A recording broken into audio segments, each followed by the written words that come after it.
I don't really remember what our family was like before diabetes. It's just always there. I was diagnosed when I was 2. I picked her up one afternoon. The teacher commented that Molly sure was cranky and cried a lot today. And she said she was thirsty. Did I think she had diabetes? I didn't even know what diabetes was. It didn't occur to me. I called Molly's godmother, who actually happens to be a type 1 diabetic herself. And she said, and I quote, "Run, don't walk to the doctor. Molly has diabetes." It was devastating.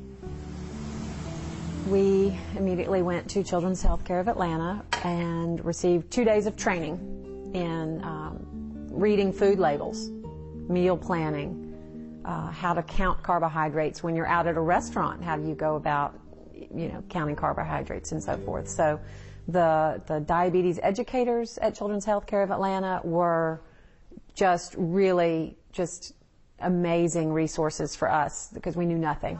Clap, clap, tap, tap, tap. When I wake up, I check my blood. Before I go to school, I usually check my blood. Before we have snack, I check my blood. At the end of the day, I check my blood again. And I do a shot every night. It's just kind of a part of my life now. I mourn the loss of spontaneity, the ability to run out to the ice cream truck, because you got to check your blood sugar. Molly, if it's too high, you can't run out to the ice cream truck, or you can go get an ice cream, but you have to save it for later until we bring your blood sugar back into a normal range. If my brother just goes to get something to eat and like a cookie or something, I'm just like, "Can I have one?" And no, you can't.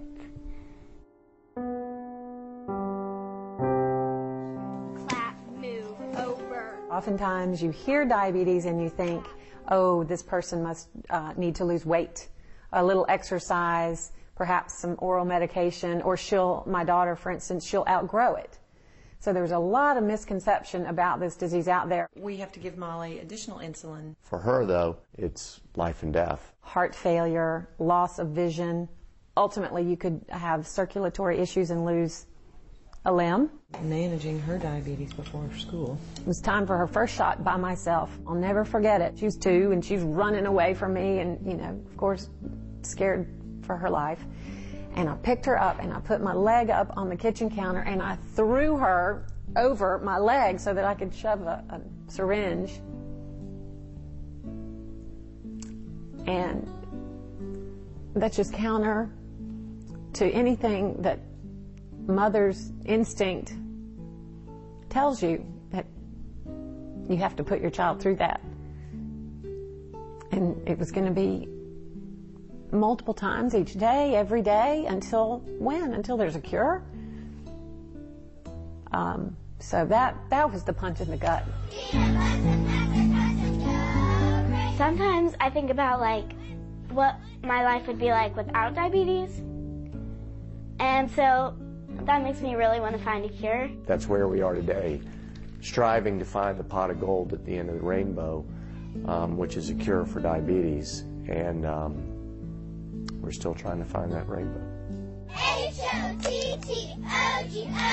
She's an inspiration to me. She's an inspiration to kids her age. She handles it beautifully with grace.